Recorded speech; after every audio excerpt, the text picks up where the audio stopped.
18 चतुर्वर्ण नया नहीं है, यह उतना ही प्राचीन है जितने की वेद। इसलिए आर्य समाजियों ने हमसे अनुरोध किया है कि उनके दावों पर विचार किया जाए।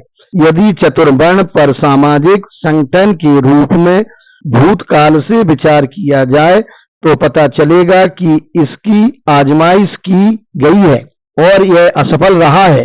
कितनी बार ब्राह्मणों ने क्षत्रियों का बीज मिटाया है, कितनी बार क्षत्रियों ने ब्राह्मणों का नाश किया है। महाभारत और पुराण ब्राह्मणों और क्षत्रियों के बीच हुए संघर्ष भरे पड़े हैं, यहाँ तक कि वे इसे तुच्छ मामलों में झगड़ बैठे थे कि पहले प्रणाम कौन करेगा। जब ब्राह्मण और क्षत्रिय दोनों एक ही गली में मिले, पहले रास्ता कौन देगा, ब्राह्मण या क्षत्रिय। केवल ब्राह्मण क्षत्रिय या क्षत्रिय ब्राह्मण की आंखों का कांटा नहीं था, बल्कि ऐसा प्रतीत होता है कि क्षत्रिय अत्याचारी बन गए थे और जनता चूंकि वह चतुर्वर्ण व्यवस्था के अधीन नियति थी, अतः उनके अत्याचार से छुटकारा पाने के लिए ईश्वर से प्रार्थना कर रही थी। भागवत में यह स्पष्ट रूप से कहा गया है कि कृष्ण के अवतार लेने का केवल एक ही पवित्र उद्देश्य था और वह था क्षत्रियों का विध्वंस करना। जब विभिन्न वर्णों के बीच प्रतिद्वंद्विता और शत्रुता के इतने सारे उदाहरण मौजूद हैं, तब मैं यह नहीं समझता कि कोई व्यक्ति चतुर्वर्ण व्यवस्था को ऐसे प्राप्त आदर्श या प्रतिमान के रूप में कैसे मान सकता है जिसके आधार पर हिंदू समाज की पुनः रचना की जाए। 19 मैंने उन लोगों के बारे में विचार किया है जो आपके साथ नहीं है और जिनका आपके विचारों से खुला विरोध है। अन्य लोग भी हैं जो ऐसे हैं जिनके साथ आप नहीं हैं या जो आपके साथ नहीं है। मैं यह संकोच कर रहा था कि क्या उनके दृष्टिकोण पर विचार किया जाए, लेकिन आगे और विचार करने के बाद मैं इस नतीजे पर पहुंचा हूं कि मुझे उनके दृष्टिकोण पर विचार करना होगा। इसके दो कारण हैं।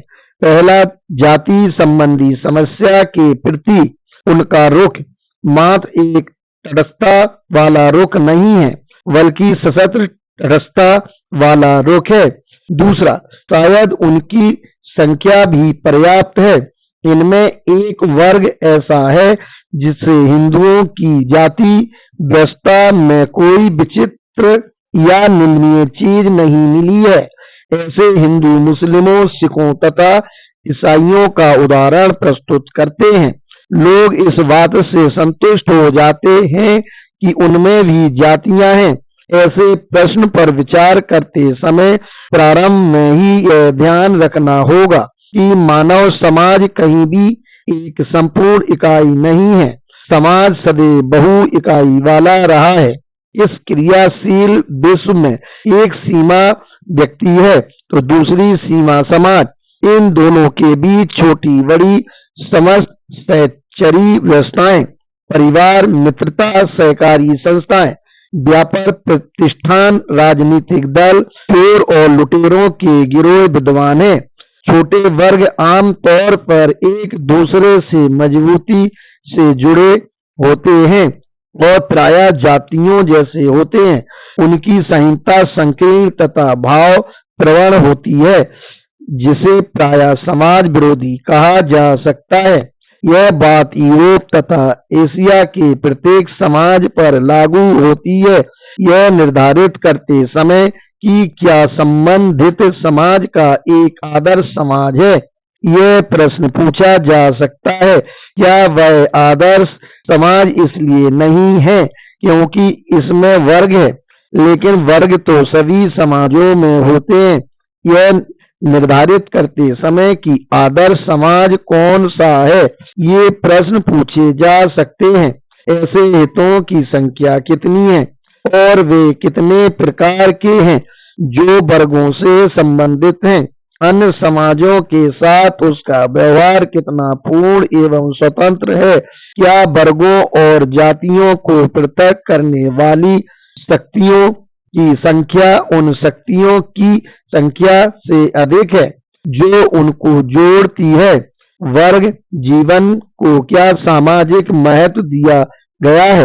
क्या उसकी अन्यता रीति रिवाज और सुविधा या धर्म का मामला है? इन प्रश्नों को ध्यान में रखते हुए किसी व्यक्ति को यह निर्णय लेना होगा कि क्या गैर हिंदुओं में वैसी ही जाति व्यवस्था है जैसी कि हिंदुओं में है। यदि हम इन विचारों को एक और मुसलमानों, सिखों और ईसाइयों की जातियों और दूसरी ओर हिंदुओं की जातियों पर लागू करें तो यह पता चलेगा कि गैर हिंदुओं की जाति व्यवस्था हिंदुओं की जाति व्यवस्था से मूलतः भिन्न है। इसके कई कारण हैं। पहला, ऐसा कोई बंधन नहीं है जो हिंदुओं को एकता के सूत्र में बांधता हो, जबकि गैर हिंदुओं में ऐसे अनेक बंधन हैं जो उन्हें एकता के सूत्र में बांधते हैं। किसी समाज की शक्ति उसके संपर्क स्थलों तथा उसके विभिन्न वर्गों के बीच अंतर क्रिया की संभावनाओं पर निर्भर है। कार्लाइल ने इन्हें सुव्यवस्थित तंतु अर्थात लचीले तंतु कहा है, जो विखंडित तत्वों को जोड़ने और उनमें पुनः एकता स्थापित करने में मदद करते हैं।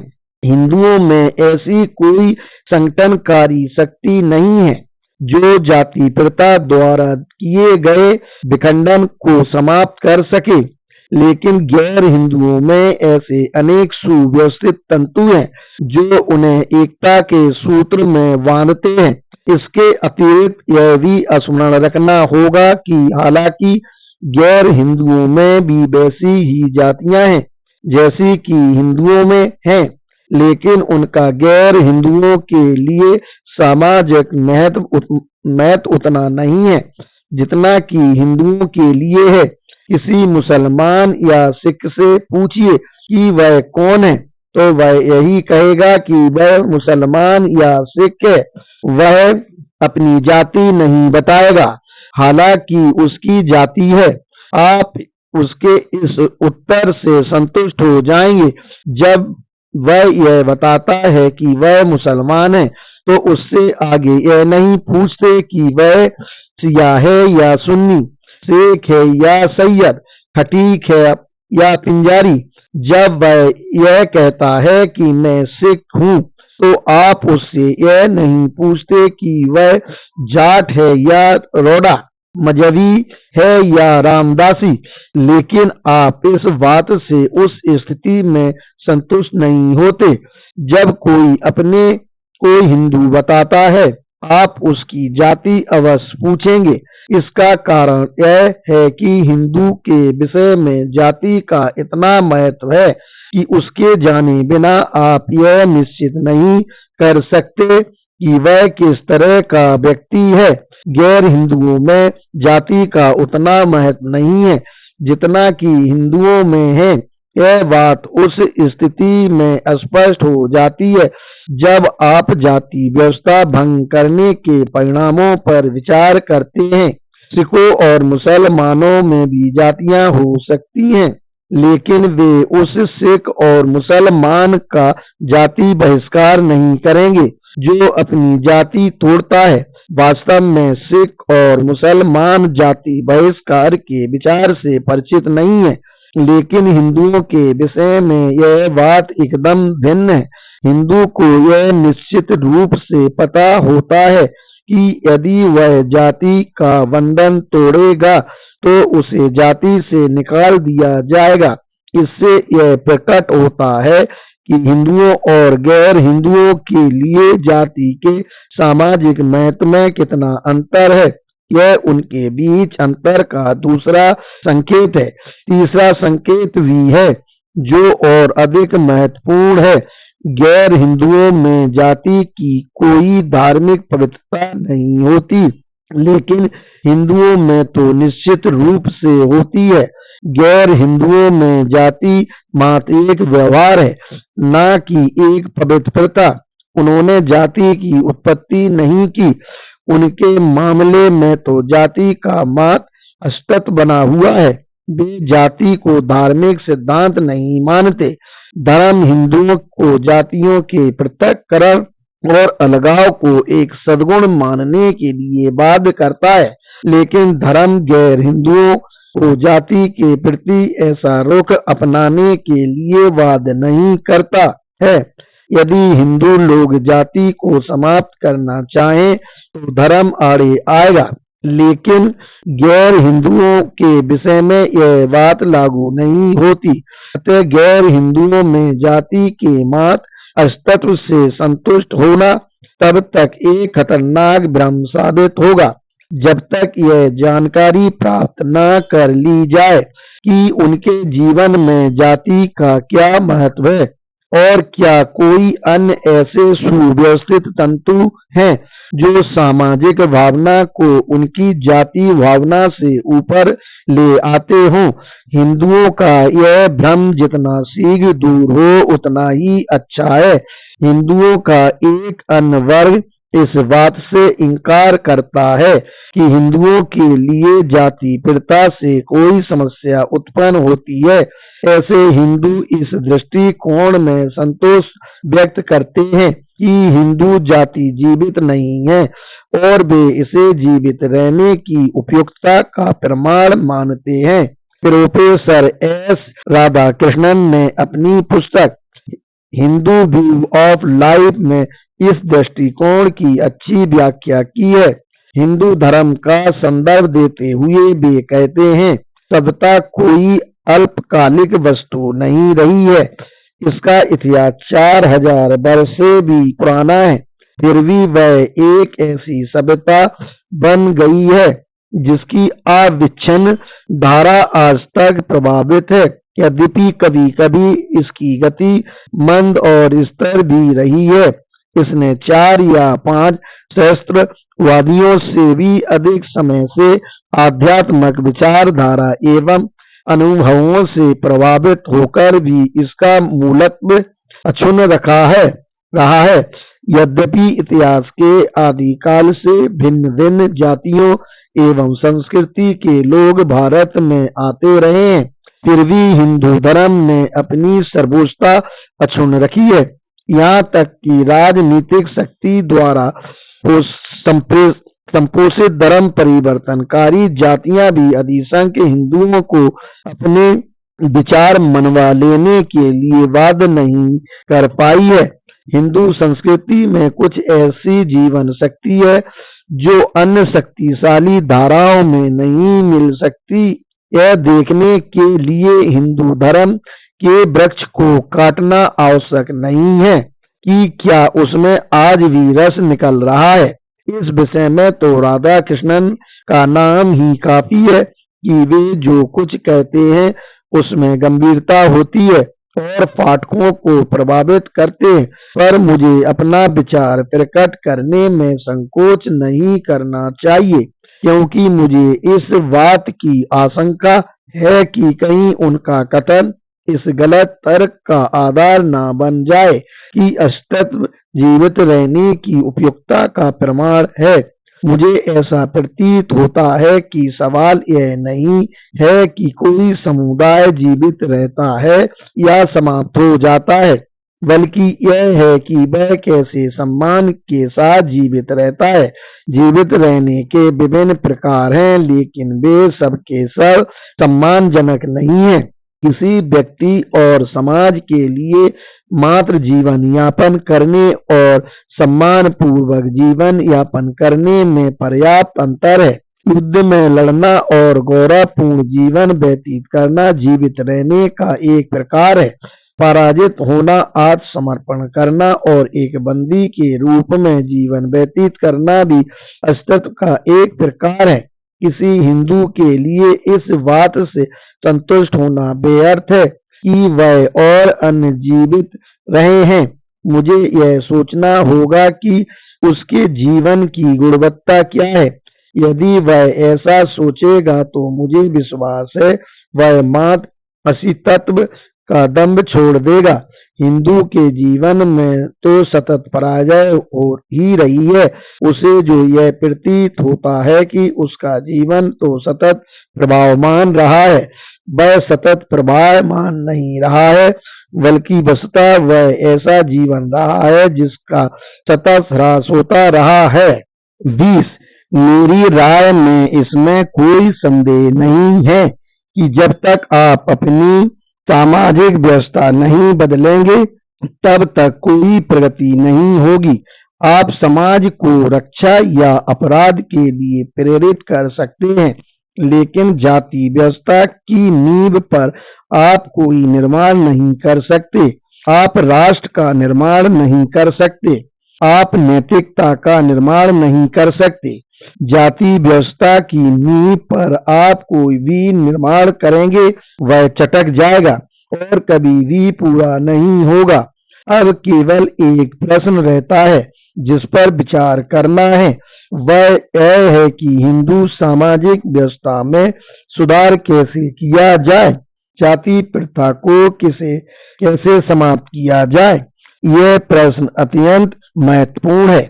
ऐसा विचार व्यक्त किया गया है कि जाति व्यवस्था में सुधार करने के लिए पहला कदम यह होना चाहिए कि उपजातियों को समाप्त किया जाए। यह विचार इस उपधारणा पर आधारित है कि जातियों के बीच तौर तरीकों और स्तर के अपेक्षाकृत उपजातियों के तौर तरीकों तथा स्तर में अधिक समानता है। मेरे विचार से यह एक गलत धारणा है। दक्कन तथा दक्षिण भारत के ब्राह्मणों की तुलना में उत्तर तथा मध्य भारत के ब्राह्मण सामाजिक रूप से निम्न श्रेणी के हैं। उत्तर तथा मध्य प्रांत के ब्राह्मण केवल रसोइया और पानी पिलाने वाले हैं, जबकि दक्कन और दक्षिण भारत के ब्राह्मणों का सामाजिक स्तर बहुत ऊंचा है।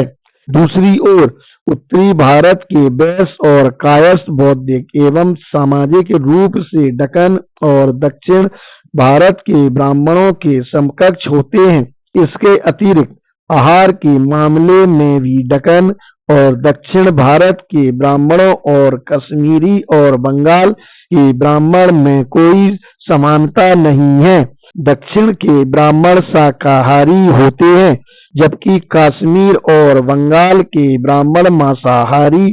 जहाँ तक आहार का संबंध है, दक्कन और दक्षिण भारत के ब्राह्मणों और ब्राह्मणेतर गुजराती, मारवाड़ी, बनियों और जैन जैसी जातियों में काफी समानता है। इसमें कोई संदेह नहीं है कि एक से दूसरी जाति में संक्रमण को आसान बनाने के लिए उत्तरी भारत के कायस्थों और दक्षिण भारत की अन्य ब्राह्मणेतर जातियों को दक्कन तथा द्रविड़ प्रदेश की ब्राह्मणेतर जातियों में मिला देना दक्षिण भारत के ब्राह्मणों को उत्तर भारत के ब्राह्मणों में मिला देने के अपेक्षाकृत अधिक व्यवहारिक होगा। लेकिन यदि यह मान लिया जाए कि उपजातियों का विलय संभव है, तो इस बात की क्या गारंटी है कि उपजातियों के समाप्त होने के परिणाम स्वरूप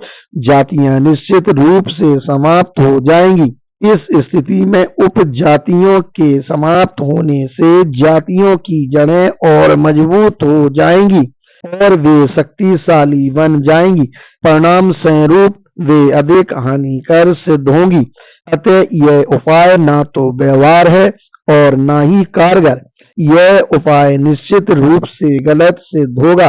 जाति व्यवस्था समाप्त करने की एक और कार्य योजना है कि अंतरजातीय खान पान का आयोजन किया जाए।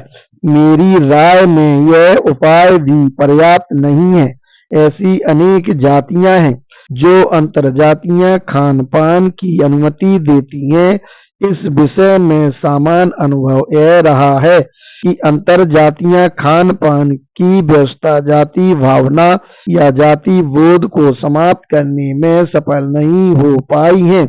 मुझे पूरा विश्वास है कि इसका वास्तविक उपचार अंतरजातीय विवाह ही है। केवल खून के मिलने ही रिश्ते की भावना पैदा होगी, और जब तक सजातीय की भावना को सर्वोच्च स्थान नहीं दिया जाता, तब तक जाति व्यवस्था द्वारा उत्पन्न की गई पृथकता की भावना अर्थात परायापन की भावना समाप्त नहीं होगी।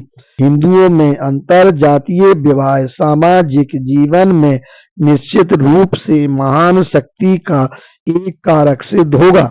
गैर हिंदुओं में इसकी इतनी आवश्यकता नहीं है। जहाँ समाज संबंधों के ताने बाने से सुगठित होगा, वहाँ विवाह जीवन की एक साधारण घटना होगी। लेकिन जहाँ समाज छिन्न भिन्न है, वहाँ बाध्यकारी शक्ति के रूप में विवाह की परम आवश्यकता होती है। अतः जाति व्यवस्था को समाप्त करने का वास्तविक उपाय अंतर जातीय विवाह ही है। जाति व्यवस्था समाप्त करने के लिए जाति विलय जैसे उपाय को छोड़कर और कोई का उपाय कारगर सिद्ध नहीं होगा। आपके जात पात तोड़क मंडल ने आक्रमण की यही नीति अपना रखी है। यह सीधा और सामने का आक्रमण है। मैं आपके सही निदान और हिंदुओं से यह कहने का साहस दिखाने के लिए आपको बधाई देता हूँ कि वास्तव में उनमें हिंदुओं क्या दोष है। सामाजिक अत्याचार के मुकाबले राजनीतिक अत्याचार कुछ भी नहीं है, और वह सुधारक जो समाज का विरोध करता है उस राजनीतिक से अधिक साहसी होता है जो सरकार का विरोध करता है। आपका यह कहना सही है कि जाति व्यवस्था उसी स्थिति में समाप्त होगी जब रोटी बेटी का संबंध सामान्य व्यवहार में आ जाए। आपने बीमारी की जड़ का पता लगा लिया है, लेकिन क्या बीमारी के लिए आपका नुस्खा ठीक है? यह प्रश्न अपने आप से पूछिए। अधिसंख्य हिंदू रोटी बेटी का संबंध क्यों नहीं करते? आपका उद्देश्य लोकप्रिय क्यों नहीं है? उसका केवल एक ही उत्तर है, और वह है कि रोटी बेटी का संबंध उन आस्थाओं और धर्म सिद्धांतों के प्रतिकूल है जिन्हें हिंदू पवित्र मानते हैं। जाति ईंटों की दीवार या कांटेदार तारों की लाइन जैसी कोई भौतिक वस्तु नहीं है जो हिंदुओं को मेल मिलाप से रोकती हो और जिसे तोड़ना आवश्यक हो। जाति तो एक धारणा है और यह एक मानसिक स्थिति है। अतः जाति व्यवस्था को नष्ट करने का अर्थ भौतिक रुकावटों को दूर करना नहीं है, उसका अर्थ विचारात्मक परिवर्तन से है। जाति व्यवस्था बुरी हो सकती है, जाति के आधार पर ऐसा घटिया आचरण किया जा सकता है जिसे मानव के प्रति अमानुषिकता कहा जा सकता है। फिर भी यह स्वीकार करना होगा कि हिंदू समुदाय द्वारा जाति प्रथा मानने का कारण यह नहीं है कि उनका व्यवहार अमानुषिक और अन्यायपूर्ण है। वह जात पात को इसलिए मानते हैं क्योंकि वह अत्यधिक धार्मिक होते हैं। अतः जात पात मानने में लोग दोषी नहीं है। मेरी राय में उनका धर्म दोषी है, जिसके कारण जाति व्यवस्था की धारणा का जन्म हुआ है। यदि यह बात सही है तो यह स्पष्ट है कि वह शत्रु जिसके साथ आपको संघर्ष करना है वे लोग नहीं है जो जात पात मानते हैं, बल्कि वे शास्त्र हैं जिन्होंने जाति धर्म की शिक्षा दी है।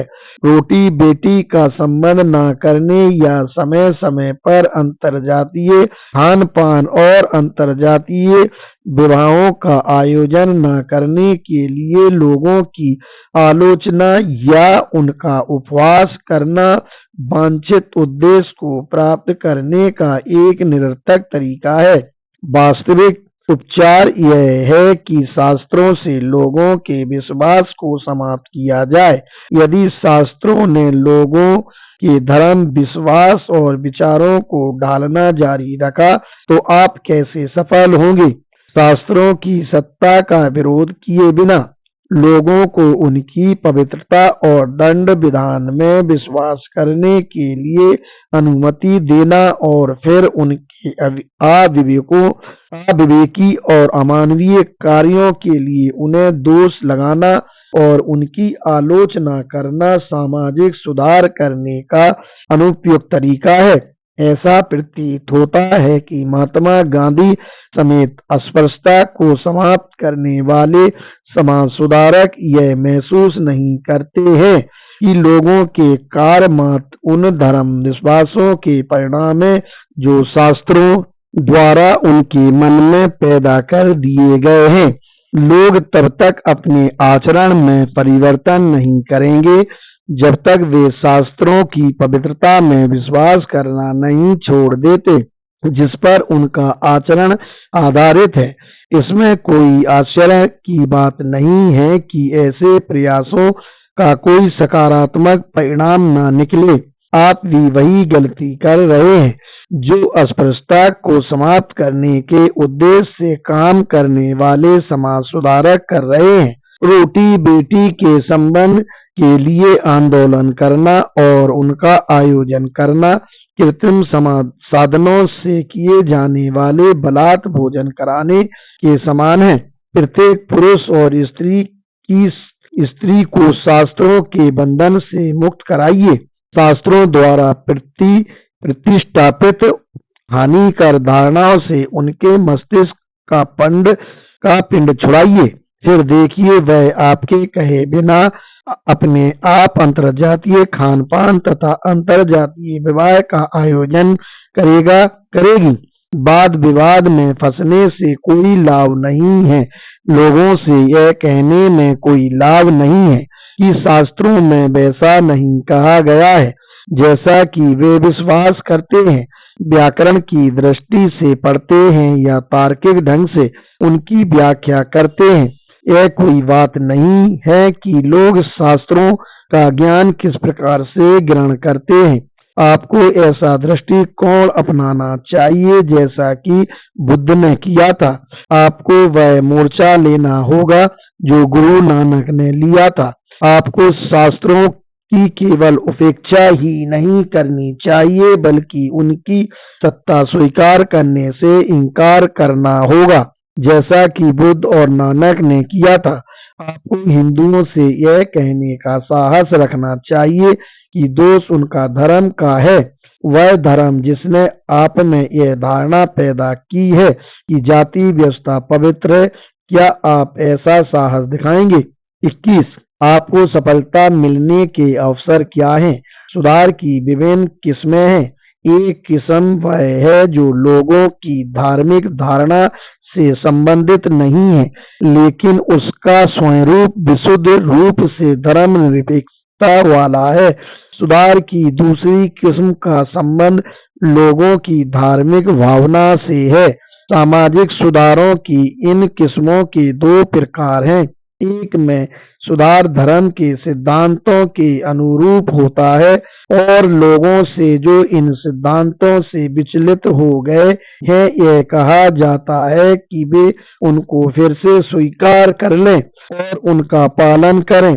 दूसरे प्रकार के सुधार में न केवल धार्मिक सिद्धांतों में हस्तक्षेप किया जाता है बल्कि उनका पूर्ण रूप से विरोध किया जाता है और लोगों से यह कहा जाता है कि वे इन सिद्धांतों का पालन न करें और उनकी सत्ता की अवज्ञा करें।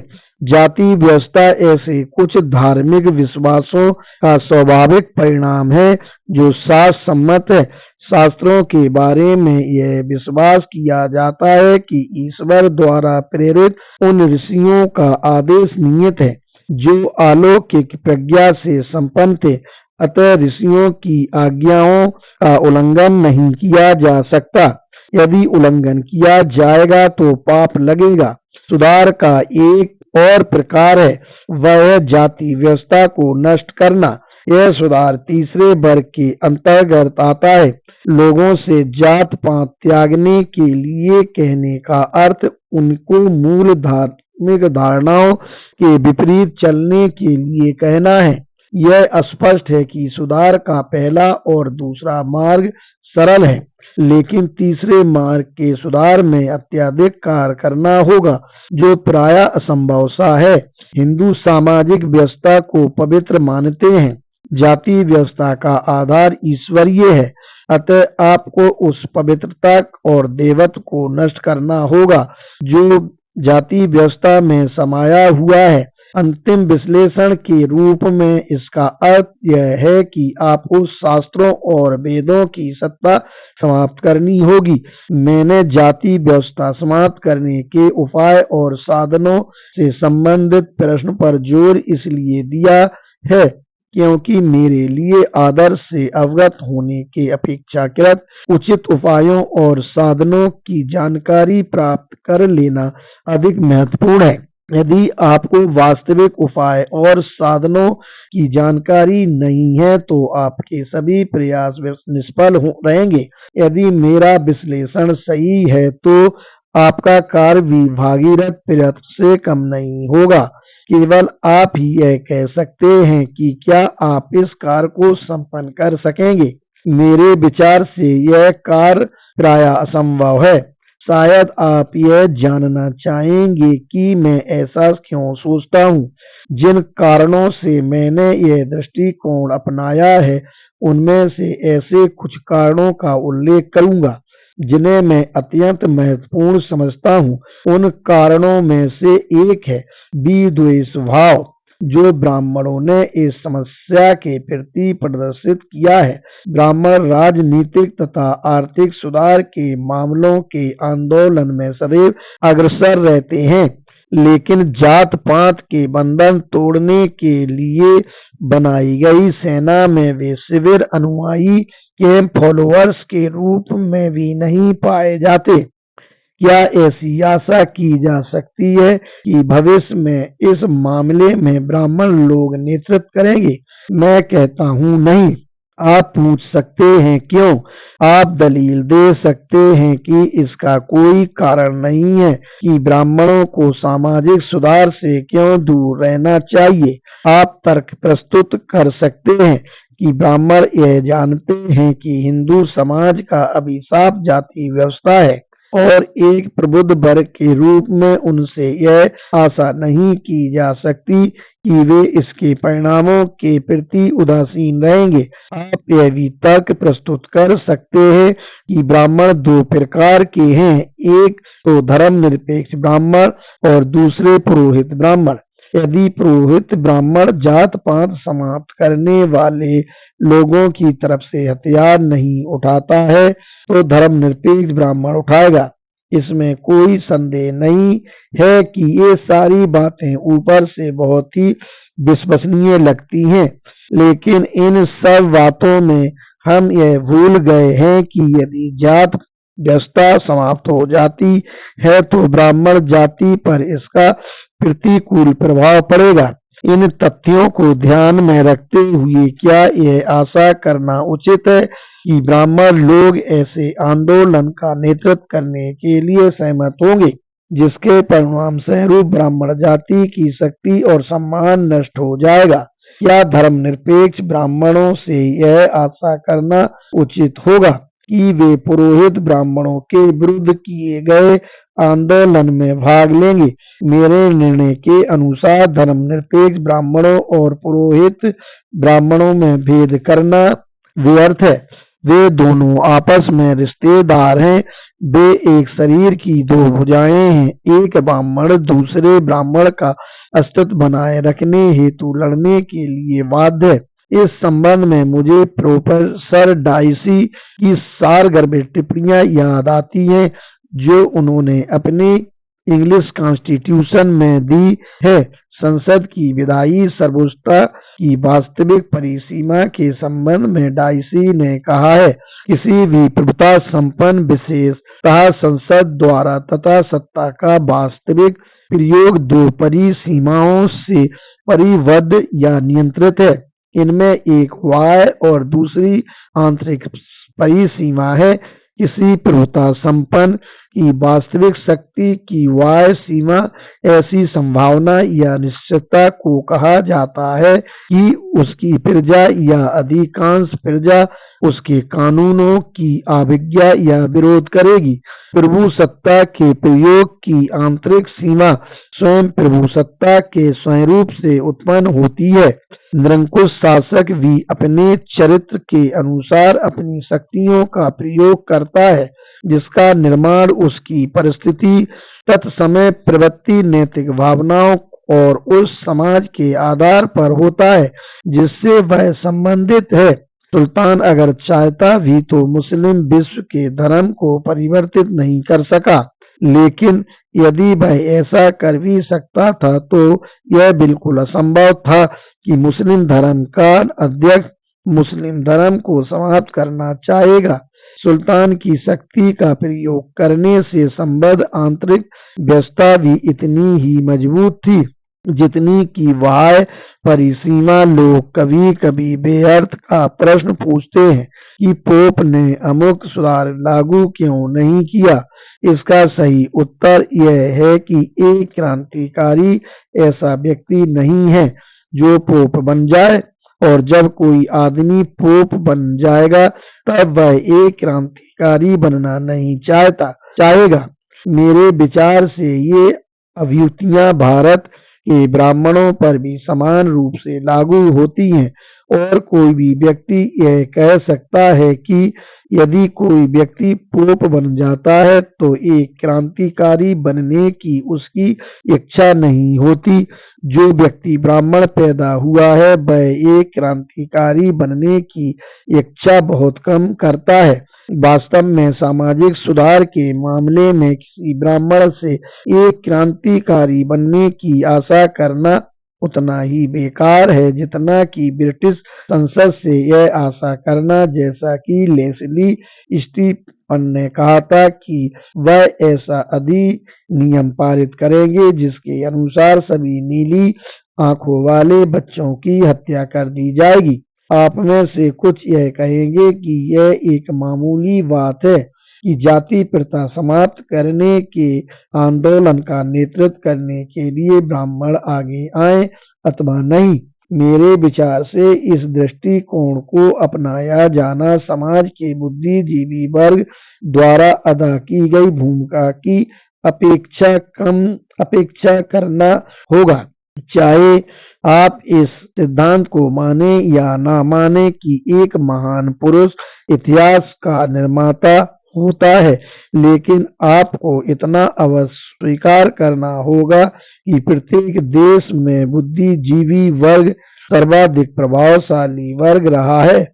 वह भले ही शासक वर्ग ना रहा हो, बुद्धिजीवी वर्ग वह है जो दूरदर्शी होता है, सलाह दे सकता है और नेतृत्व प्रदान कर सकता है। किसी भी देश की अधिकांश जनता विचारशील एवं क्रियाशील जीवन व्यतीत नहीं करती। ऐसे लोग प्रायः बुद्धिजीवी वर्ग का अनुकरण और अनुगमन करते हैं।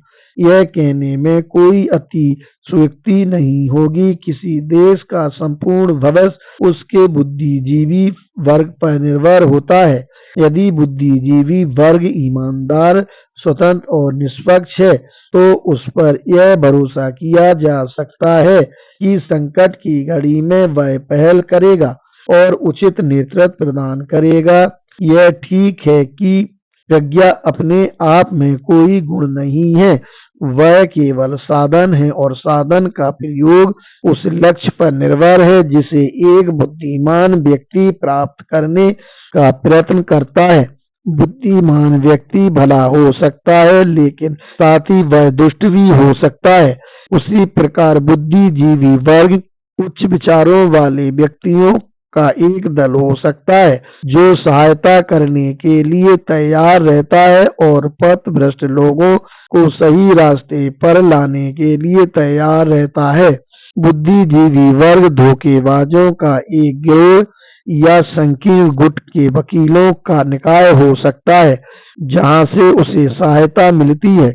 आपको यह सोचकर खेद होगा कि भारत में बुद्धिजीवी वर्ग ब्राह्मण जाति का ही दूसरा नाम है। आप इस बात पर खेद व्यक्त करेंगे कि ये दोनों एक ही हैं। बुद्धिजीवी वर्ग का अस्तित्व किसी एक जाति से आबद्ध होना चाहिए और इस बुद्धिजीवी वर्ग को ब्राह्मण जाति के हितों एवं आकांक्षाओं में साझेदारी करनी चाहिए, जिसने अपने आप को देश के हितों के बजाय उस जाति के हितों का अभिरक्षक समझ रखा है। सारी स्थिति अत्यंत खेदजनक हो सकती है, लेकिन सच्चाई यह है कि ब्राह्मण लोग हिंदुओं का बुद्धिजीवी वर्ग है। यह केवल बुद्धिजीवी वर्ग ही नहीं है, बल्कि यह वह वर्ग है जिसका कि शेष हिंदू लोग बहुत आदर करते हैं। हिंदुओं को यह पढ़ाया जाता है कि ब्राह्मण भूदेव हैं, वर्णानाम ब्राह्मणो गुरुः। हिंदुओं को यह पढ़ाया जाता है कि उनके शिक्षक केवल ब्राह्मण ही हो सकते हैं। मनु ने कहा है, यदि यह पूछा जाए कि धर्म के उन विषयों में क्या किया जाएगा जिनका कि विशेष रूप से उल्लेख नहीं किया गया है, तो उत्तर यह है कि शिष्ट ब्राह्मण जो भी प्रस्तुत करेगा वह विधिमान होगा। अमान्यतेषु धर्मेषु कथम स्वादिति चेद भवेत्, यम शिष्टा ब्राह्मणा ब्रूयुः असधर्मः स्वादसंकृत।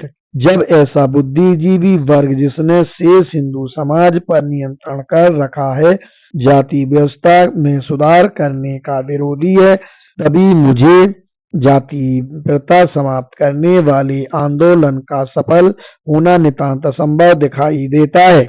मैं यह क्यों कहता हूँ कि यह कार्य असंभव है, इसका दूसरा कारण तब स्पष्ट होगा जब आप यह याद रखेंगे कि जाति व्यवस्था के दो पक्ष हैं। पहले पक्ष के अनुसार मनुष्यों को अलग अलग समुदायों में विभाजित किया जाता है, जाति व्यवस्था के दूसरे पक्ष के अनुसार सामाजिक दर्जे में इन समुदायों का सोपान क्रम निर्धारित किया जाता है।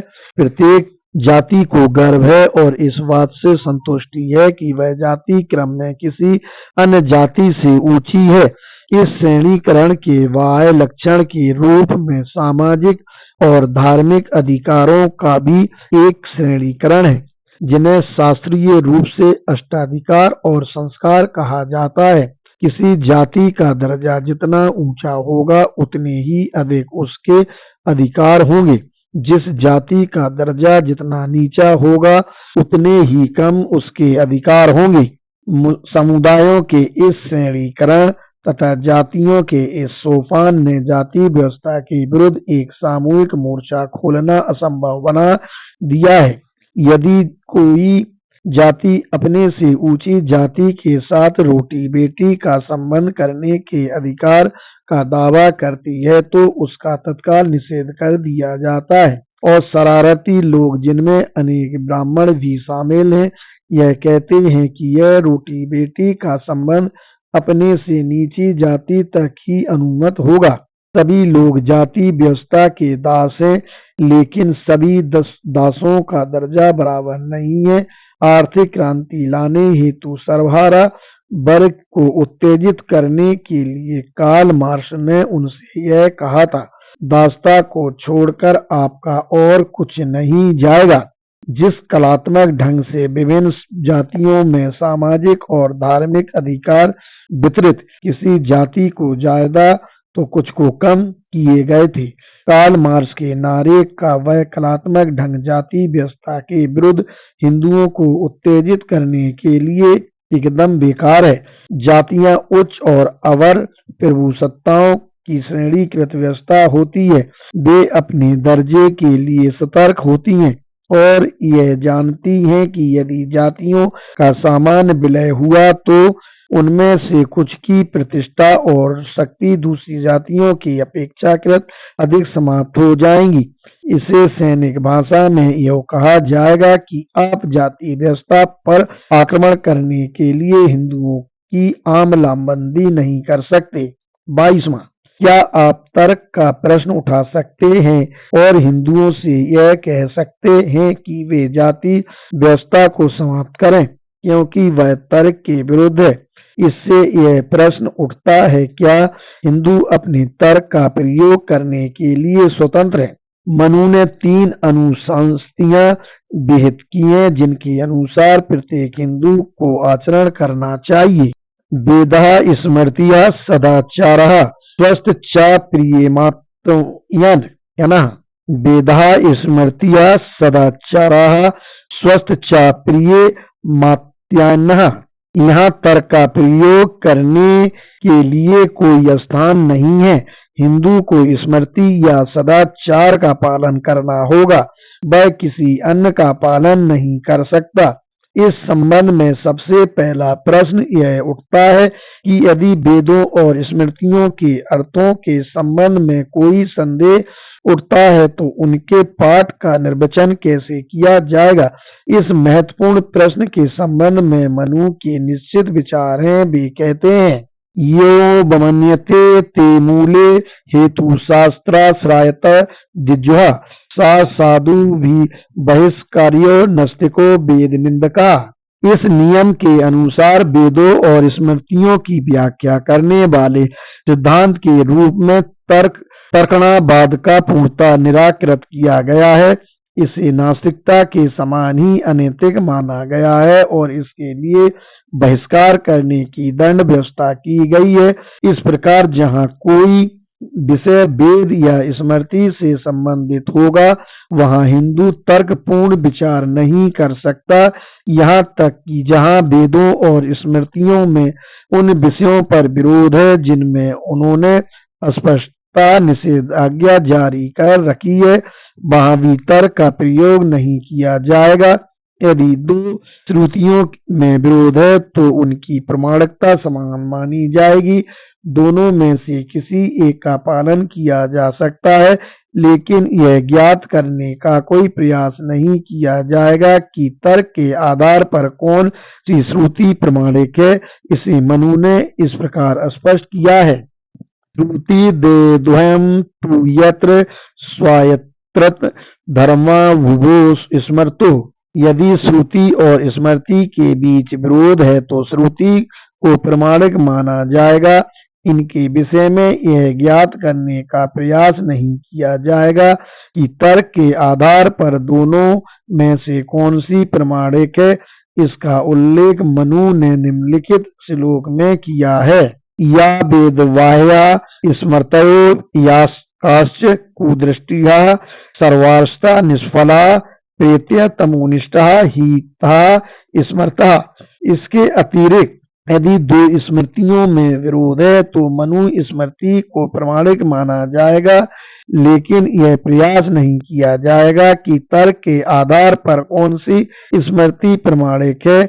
बृहस्पति द्वारा दी गई व्यवस्था इस प्रकार है, वेदा यतवोप निबंधत्व प्रमाणा ही मनो स्मृतः मनवर्थः विपरीता तु या स्मृतिः सांसस्यते। अतः यह स्पष्ट है कि कोई भी हिंदू उस किसी भी विषय में जिसमें श्रुतियों और स्मृतियों ने सुस्पष्ट निर्देश दिया है, अपनी तर्क शक्ति का प्रयोग करने के लिए स्वतंत्र नहीं है। महाभारत में भी यही नियम विहित किया गया है, पुराणम मानवो धर्मः सांगा वेदश्चिकित्सन्तः अज्ञा सिद्धानि चत्वारि नाहंतव्यानि हेतुभः। हिंदू को इन निर्देशों का पालन करना होगा। जाति तथा वर्ण में ऐसे विषय हैं जिन पर वेदों और स्मृतियों में विचार किया गया है। इसका परिणाम यह हुआ है कि यदि किसी हिंदू से तर्क करने का आग्रह किया जाए तो उस पर कोई असर नहीं होता। जहाँ तक जाति और वर्ण का संबंध है, शास्त्रों में केवल यही नहीं कहा गया है कि हिंदू किसी प्रश्न पर निर्णय लेने में तर्क का आधार नहीं ले सकता, बल्कि यह भी कहा गया है कि जाति और वर्ण व्यवस्था में उसके विश्वास के आधार की समीक्षा तार्किक ढंग से नहीं की जाएगी। अनेक गैर हिंदू लोगों के लिए यह मौन मनोरंजन का विषय साबित होगा। जब वे यह देखेंगे कि कुछ अफसरों जैसे रेल यात्रा तथा विदेश यात्रा में अनेक हिंदू जाति का बंधन तोड़ देते, लेकिन फिर भी वे अपने से जीवन में जाति व्यवस्था को बनाए रखने का प्रयास करते रहते हैं, यदि इस घटना की व्याख्या की जाए तो होगा कि हिंदुओं की तर्क शक्ति पर एक और नियंत्रण है। मनुष्य का जीवन सामान्यतः अध्यासिक तथा अचिंतनशील होता है। किसी धर्म, विश्वास या ज्ञान के कल्पित रूप के संबंध में सक्रिय, संगत एवं श्रम साध विचार की दृष्टि से उसके समर्थक, आधार तथा संभावित निष्कर्षों के परिप्रेक्ष्य में चिंतनशील विचार यदा कदा और केवल धर्म संकट में किया जाता है। किसी हिंदू के जीवन में रेल यात्राएं और विदेश यात्राएं वास्तव में ऐसे ही धर्म संकट होते हैं। ऐसे अवसरों पर किसी हिंदू से यह आशा करना स्वाभाविक है कि वह अपने आप से यह पूछे कि जब वह सदैव जाति व्यवस्था का पालन नहीं कर सकता तो वह जाति व्यवस्था को मानता ही क्यों है। लेकिन वह यह प्रश्न अपने आप से नहीं करता है। वह एक कदम पर जात पात को तोड़ देता है और दूसरे कदम पर कोई प्रश्न उठाए बिना उसका पालन करने लगता है। ऐसा आश्चर्यजनक आचरण करने का कारण शास्त्रों के नियम में मिलेगा, जो उसे यह निर्देश देता है कि उसे यथासंभव जाति व्यवस्था का पालन करना चाहिए और पालन न करने की स्थिति में उसे प्रायश्चित करना चाहिए। प्रायश्चित के इस सिद्धांत के अनुसार शास्त्रों ने समझौते वाली भावना का पालन करते हुए जाति व्यवस्था को हमेशा के लिए जीवन दान दे दिया और चिंतनशील विचारों की अभिव्यक्ति को दबा दिया, क्योंकि ऐसा न करने पर जाति व्यवस्था की धारणा नष्ट हो सकती है। ऐसे अनेक समाज सुधारक हुए हैं जिन्होंने जाति प्रथा तथा अस्पृश्यता का उन्मूलन करने के लिए कार्य किया है। उनमें रामानुज, कबीर आदि प्रमुख हैं। क्या आप इन समाज सुधारकों के कार्यों का समर्थन कर सकते हैं?